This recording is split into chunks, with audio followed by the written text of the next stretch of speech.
حلاوة الفولية السودانية ما طلعت في أي سوشيال ميديا، ودي ابتكار من مطبخنا هنا السوداني. وبصراحة لازم الفيديو ده يطلع اكسبلور ويصل 10 مليون وتطلع ترند في كل السوشيال ميديا أكتر من حتى شوكولاتة دبي، لأنها طعمها مميز وجميلة جدا ومعمولة بالفول السوداني. ومعروف الفول السوداني من أفضل الجودات الموجودة في كل الدنيا، أحلى كمان من حلاوة الطحينية. واكتبوا لي في التعليقات إيه رأيكم في الحلاوة الفولية دي.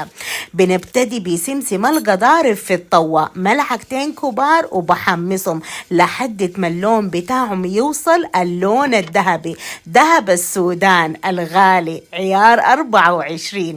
وبنخليه يبرد كده على جنب عشان نحضر القالب السيليكون عشان نديها نكهة مميزة. خديت في كل الفرقات دي نص فولاية فول محمص سوداني بالملح، وبعد كده بخد سمسم القضارف المحمصينه عشان عايزين الوجه بتاعه يكون يرمز لكل منتجات السودان. وصدقوني وصفة سهلة جدا وما حتتعبكم، واكتبوا لي في التعليقات جربتوها وعرفتوا بها وسمحتوا بها ولا لا. بعد ما خدتنا السمسم ويبرد كده حنبتدي في المكون الأساسي. هنا عندي فول محمص وكمان مملح، ممكن تستعملوا من غير الملح يعني تحمصوه.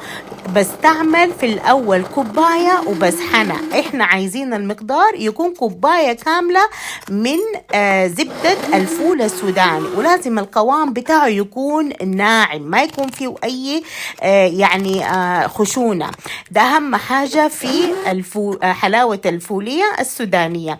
بعد ما طحنا كل الكمية، وبالمناسبة بياخد وقت انتوا تحمصوا، هنجيب هنا كوباية بتاعة حليب البودرة في نفس الطاولة اللي عملنا فيها السمسم، وبنحمصه بالتقليب الاستمراريا. لازم يكون لونه كده زي الرملة حقت البحر، شايفين اللون بقى كمان ذهبي كيف وبعد ما بيبرد تماما أنا بنخل عليه كوباية وتلت من سكر بودرة. ممكن تقللوا كمية السكر لكوباية لو الفول السحنتوه دي يكون من غير الملح، بس عشان فيه ملح احنا عايزين نظبط الطعم بتاعه. لازم انخله عشان يبقى ناعم معايا. نص ملعقة صغيرة من بودرة القرفة ونص ملعقة صغيرة من فانيليا البودرة أو بودرة الفانيليا. بعد ما خلطتم كده سويا أنا بضيف هنا الكوباية بتاع زبدة الفول السوداني، وكل اللي بعمله إنه أنا بقلب الخليط الجاف مع زبدة الفول لحد ما كله كده يعني يتغلف كويس ويبقى زي الرملة المبلولة كده مرطبة كده.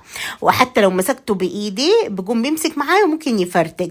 وكل اللي هنعمله هنخطه في القالب السيليكون ده طبعا يكون زي الرملة.